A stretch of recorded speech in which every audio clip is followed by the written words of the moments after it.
Hi everyone, it's Annalisa and welcome. Today I want to talk about why the divine masculine can only come back when you are in soul.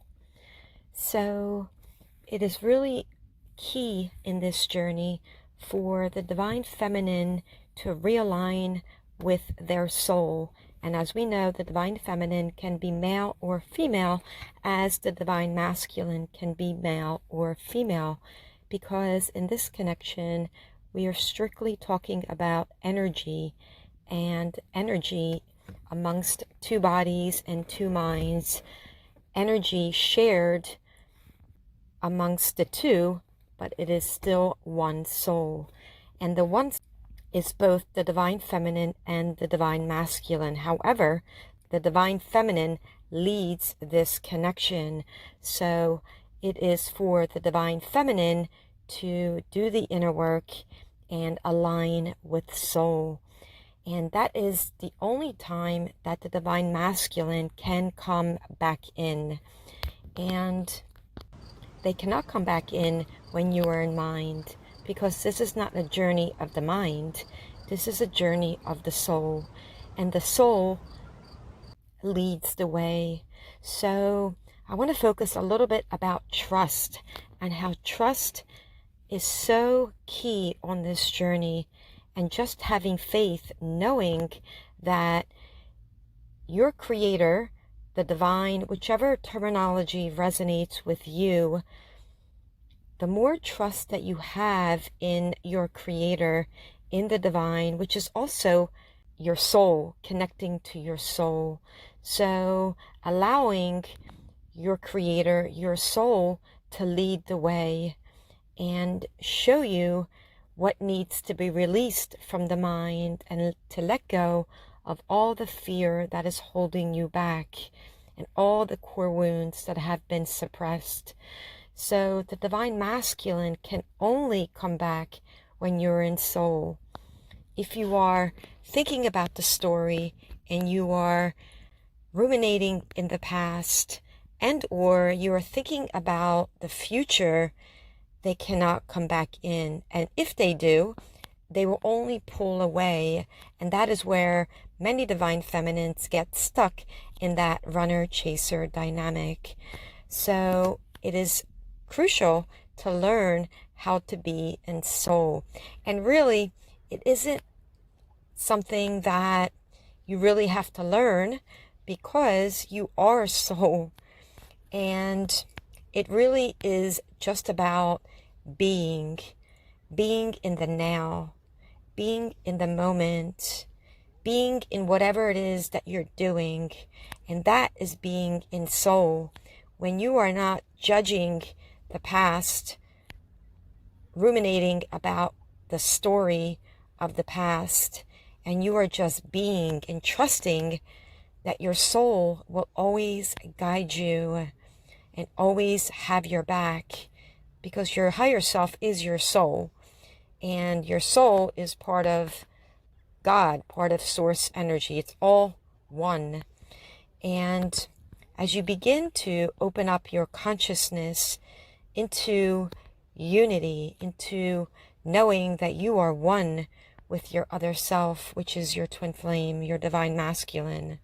The twin flame is just a word, it's just a label. It really means nothing, because it's your soul.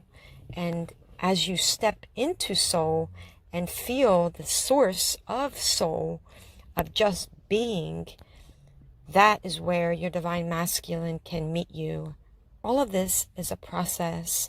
All of this is letting go of all the conditioning that has held you back throughout the years. And it doesn't just happen overnight, right? As much as we want it to, as much as we think it's about the other person, this is where you have to, divine feminine, bring the energy back to you. Because when you're thinking about them as separate, as a body, all of that is push energy. It cannot come back when you are in that mindset, in that frame of mind, of thoughts and emotions. That is not soul. Soul just is. Soul doesn't judge. Soul doesn't have a preference whether they come back or not. So you want to ask yourself that question. Why is it that you have a preference of them coming back? Why are you expecting them to come back? And that is some form of core wound that has not quite been released yet. And that is perfectly fine, right? And that is what this journey is allowing you to learn, to let go of all that trauma and core wounds that has been holding you back, knowing that you need absolutely no one because you're already whole and complete. Your soul doesn't know anything but being whole and complete. It is only the mind that knows or believes or has the illusion that you are not whole and that you are in pain. But that is not the soul. So stepping into soul is where you want to be, which is where your divine masculine can meet you. And that is such a beautiful shift to be in when you are in soul and your divine masculine can magnetize back to you. But even when they do magnetize back to you, that doesn't necessarily mean it's going to be a union. That just means that you attracted your soul back to you. And that is wonderful. That is part of neutralizing that shared energy. So congratulations for that. Good job. But that doesn't mean that you jump right back into believing that they are a body again and that they are separate from you, because that would only keep you in that runner chaser and looping again, and that could be endless. And I know that is not what you want. So your divine masculine can only come back when you are in that pure energetic shift and energy of being soul, of just being in the now. And that is a beautiful space to be in, because you don't have a preference when you are in the now. You are doing what you are doing. You are in peace. You are content. There is no anticipation. There is no preference. And you're not looking back into the story of everything that occurred. And that is a beautiful place to be. And the more that you can maintain that space of just being throughout the day, then your divine masculine can come back to you.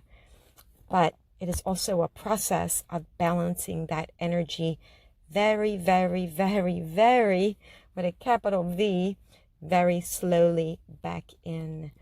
So I hope all of this resonates. If you need more help, I do have a twin flame course. My Soul's Journey is 25% off until the end of July. So feel free to check it out. I also have one-on-one coaching, which is available. And I have a Facebook group, Twin Flames Journey of Self. So feel free to jump on my website, inthehiddenkingdom.com. Sending you so much love.